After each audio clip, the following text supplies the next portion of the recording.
So if we peruse around the region, so West Clark County, where I live, about a quarter to a half inch, some pockets of a little more than a half of an inch. So this is the storm total rainfall across the area. Again, much of Indiana, about a half inch to 3/4 of an inch, about the same in Louisville. You get south, you're getting into some of those heavier amounts that we've talked about.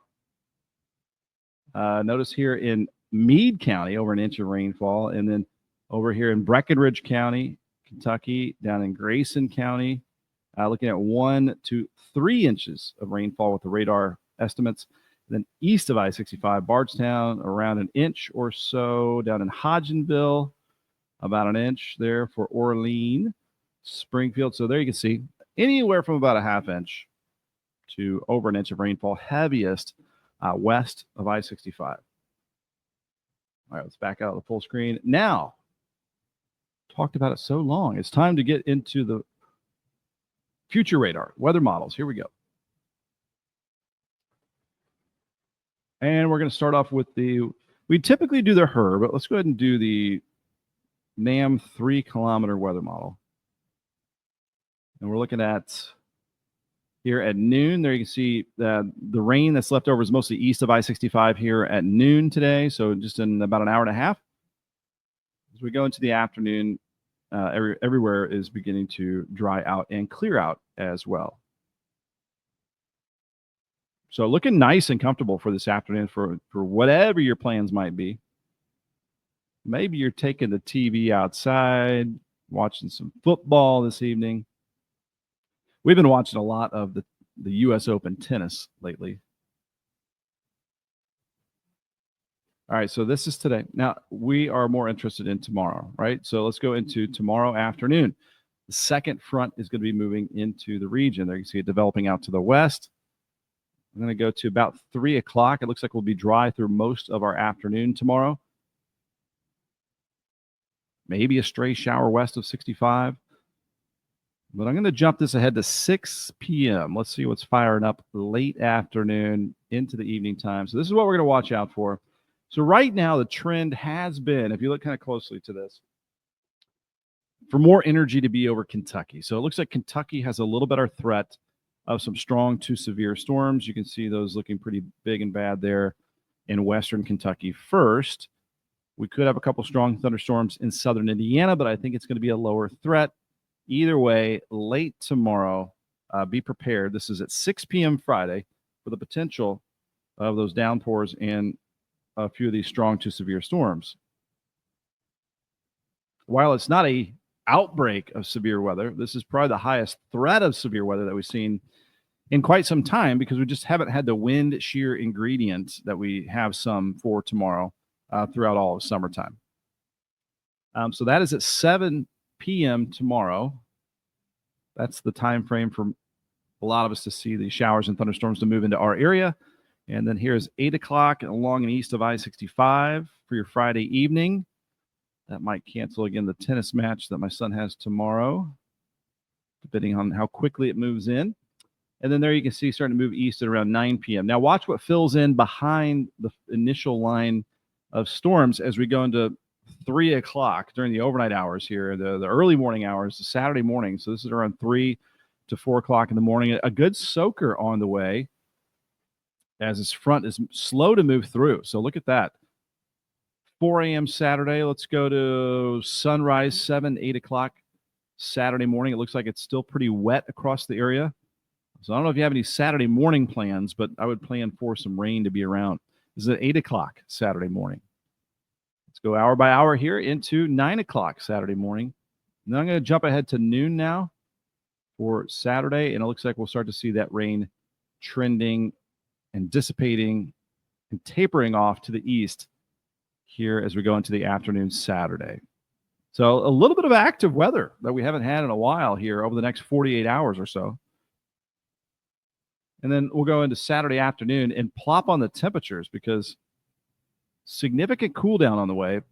Looks like it'll be the coolest since May for Saturday. Talking about some areas maybe just reaching the 60s for highs Saturday afternoon. Right now I've got 71 going. So rather cool temperatures behind this front for Saturday. There's big changes on the way here. Clear that off there. And the dew points that measure water content in the air really dropping off behind this secondary front that moves through Saturday morning. Dew points in the 40s and 50s. It's going to feel phenomenal. Good. I wouldn't call it maybe sweater weather, but sweatshirt weather for Saturday. So there you go. It's almost apple picking weather, right?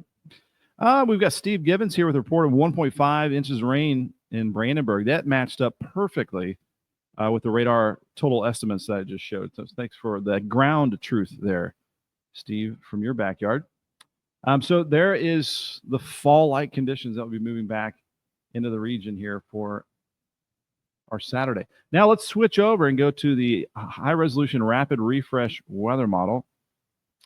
And let me bring up the reflectivity. And then we're going to look into, we're going to get a little bit weather nerdy into the weather ingredients for severe weather potential for late tomorrow here in just a second.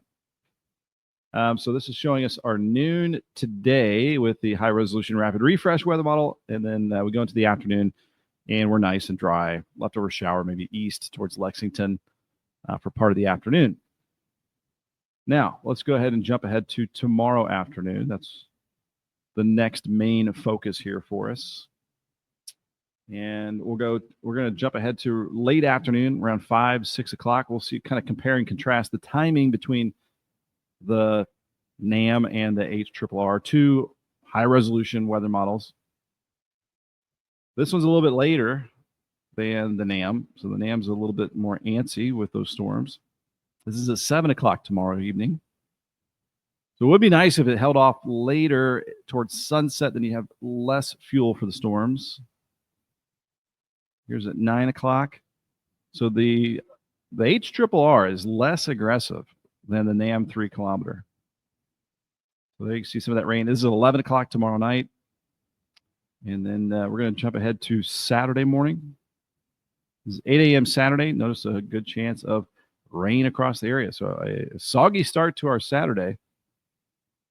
And kind of almost drought busting weather here with a half inch to a couple inches of rain with this latest round this morning. And then we could see just the same amount here for Friday night and into Saturday. So if it were me and you don't like severe weather, then I would like the HRRR weather model. But we got to give respect to the NAM 3 kilometer weather model, which does show those severe weather ingredients. In fact, let's now talk about some of those severe weather ingredients as I bring up, let's see if we can bring up the CAPE. So this CAPE is convective available potential energy. We talked a lot about it in the springtime. It's the fuel for thunderstorms, how unstable the air is. The more unstable the air is, the stronger the storms can be. So here we're going to bring this one back up. I got to go into our Friday, September the 5th. So this here is at 1 p.m. Notice that storm fuel is greatest to the southwest at 1 p.m.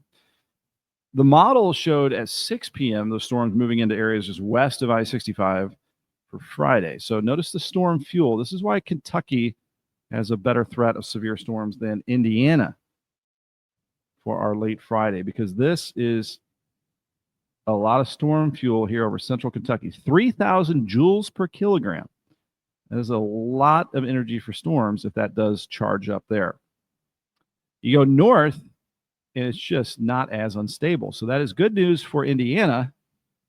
If this plays out, that is not good news for Kentucky, where you could see a greater threat of severe storms. So that is a big time ingredient there that we're looking at for tomorrow. And again, if you just pop it on as we're looking at the severe weather ingredients, I can bring up the reflectivity once again. And this is our 6 p.m. tomorrow. And you can see the storms possibly firing up late in the day here. This is around 6 to 7 o'clock Friday. So there we go. Well, so just be weather aware for late tomorrow, especially in Kentucky, for the potential of some strong to severe storms. and we'll keep a close eye on it. Tomorrow morning, of course, tune in. We'll give you another updated outlook on the timing and the potential intensity of these storms for our late Friday. And we bring up the Storm Prediction Center's risk of severe weather. Again, their job is to look at where severe weather might happen. For today, level 1 out of 5 severe weather threat over eastern Kentucky, not in our area. And then we need to go to day 2. So this is a severe weather risk for day 2. Now, I would suspect if we continue to see these severe weather ingredients into the afternoon, say around 1 p.m. or so, they'll do an update, and we might get into a slight risk over Kentucky. And then the level 1 probably stays level 1 over Indiana. That would be my guess. But so you can see all of Kentucky and parts of southern Indiana under the level 1 out of 5. This is called a marginal risk of severe storms. Not a big risk, not expecting a big outbreak, but there is that potential there. Now, this is the probability of a tornado. It is low. It's 2% risk of a tornado at any one point within a 25-mile radius is kind of the definition of that. So this is going to be a low risk of a tornado. And then the possibility of damaging winds, that's up to about a 5% risk. We might get a couple warnings. And then the hail risk is off to the southwest, mostly. That's like a 5% as well. So there you go. That's kind of the outline of the severe weather threat for tomorrow. Not huge, but enough to be aware and be ready to seek shelter if a warning is issued, especially in Kentucky again, for late tomorrow. Now, looking at the Climate Prediction Center, we're going to start to look at the long-range outlook. So that means it's time for...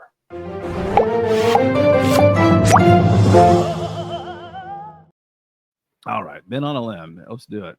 And what we're going to focus on now is the potential for summertime to return, maybe in a big way by mid-late September. So summer not over with yet, even though we've had this nice fall break for a couple of weeks.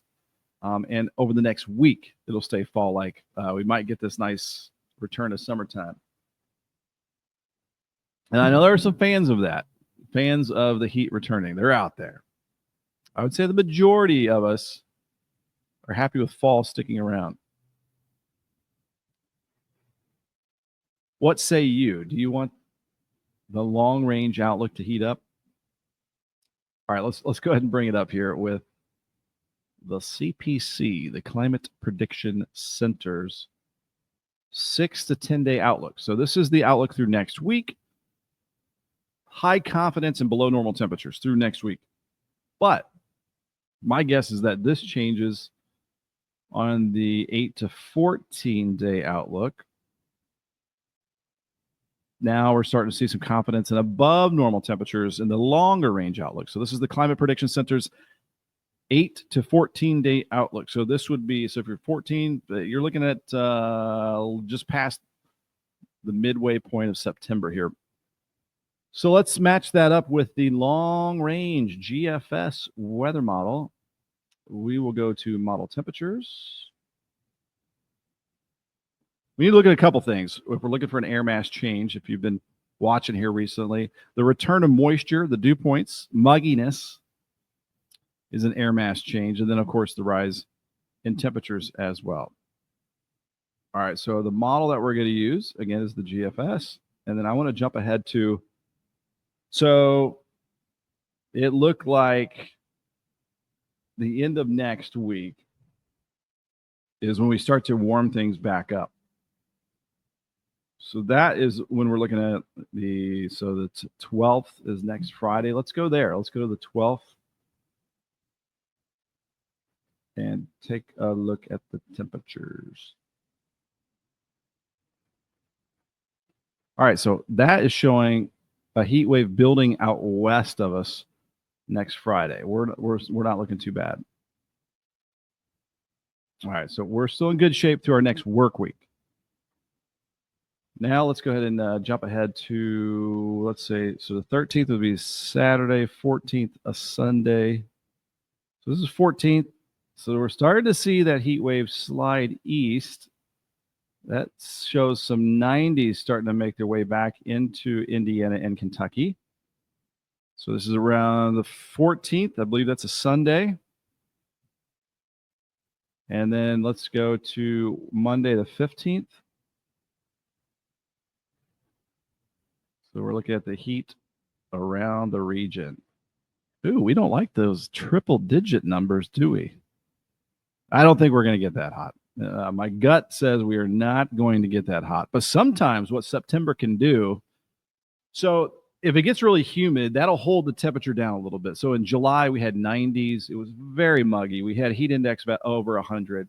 But that mugginess can hold the temperatures down. But if you have a dry heat, as you know, in the desert, you can get over 100 degrees if the air is dry. It's easier to get a higher number, say 100 or above, with the actual temperature, not the heat index, when you've got some drier air. So a lot of times in September, you can have drier air. It's not as muggy, but you can get a temperature pop, say up to 100 degrees. We've got records in the hundreds in September, so it can happen.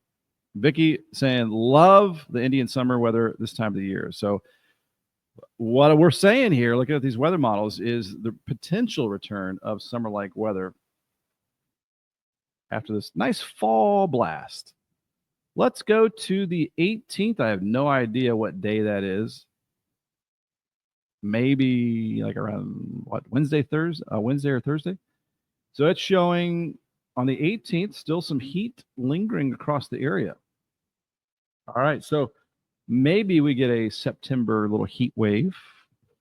So what would be driving this? We look at the 500 millibar winds up toward the jet stream. I'm going to back out our view here. Let's go back to now here, and let's see if we've got a little dip in the jet stream that'll show up. So here's what we've been looking at here recently. We've got this dip in the jet stream. That's giving us some cool shots of air our direction. You got a ridge out here. So that weather pattern needs to change for the heat wave to kick back in. So as we go to mid-September, what we're seeing is that trough starts to move off to the east, okay? And then we get a ridge to start to build in over much of the United States, and that could build back in the heat our direction, again, mid-late September. So it's a wholesale weather pattern change back to some heat, possibly later in the month. Does that mean the humidity returns? So let's take a look at that as well. Meaning the dew point temperature. So this is why I say dry heat. So maybe we don't get a big return of humidity with the next hot spell. Let's go to like let's go 16th. So there is some humidity, but it's not crazy. So maybe it'll be a dry heat. We'll see. Let's put that in the back of our brains and see if we're right in a couple weeks. And we'll think back and be like, hey, been on a limb, turned out all right. And that is the end of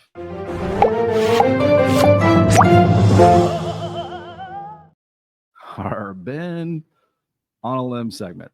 So that is all the weather models. If you are tuning in a little bit late, you can watch the replay. We went hour by hour with the rainfall that's going to be on the way late tomorrow into Saturday. Could have some strong storms, especially in Kentucky. So watch that back if you want to check that out.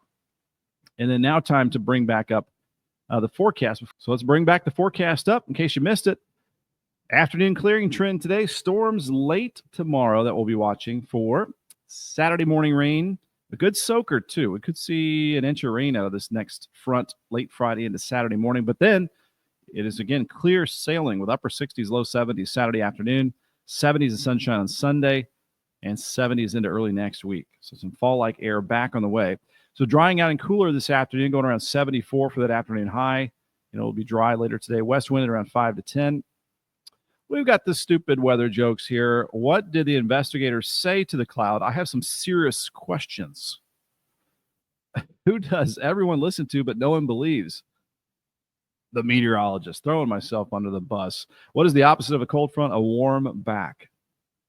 That one's not that great. So today in weather history, again, a lot of it is tropical related because we're in the peak of hurricane season. But way back in 1895, Indianapolis had their second biggest rain around 7 inches. Tropical storm Norma caused Arizona rivers to rise 5 to 10 feet per hour, killing 23 in 1970. In 1986, an unusually strong dust devil hit the National Weather Service office in Arizona. In 2004, former Cat 4 Hurricane Francis made landfall in Florida as a Cat 2. I don't even remember that one. In 2011, the center of Tropical Storm Lee moves ashore around sunrise. So that impacted Louisiana, Mississippi, and Alabama. How many days until? Before 8 p.m. sunsets, 5 days away. Autumn begins in 18 days, average highs in the 70s in 20 days, and average highs in the 60s in 45 days. And for today, 74. And an afternoon clearing trend with some cooler temperatures. West wind at around 5 to 10, sunset at 8:07. And tonight, cool down to the upper 50s, low 60s, and just a very light south breeze out there. We jump up with our temperatures tomorrow back to 85. Dry through much of the afternoon, but by late day evening time, watching out for some strong storm potential, especially in Kentucky. Otherwise, a good soaking rain on the way overnight Friday into Saturday morning. So a wet start Saturday, then drying out Saturday afternoon. And then there is another long dry spell on the way. Check out Sunday, 74 and down to 49 Sunday night. 75 Monday, looking fantastic there into early next week, 80 degrees. I need to start cutting up some wood, getting ready for our winter season, which is right around the corner.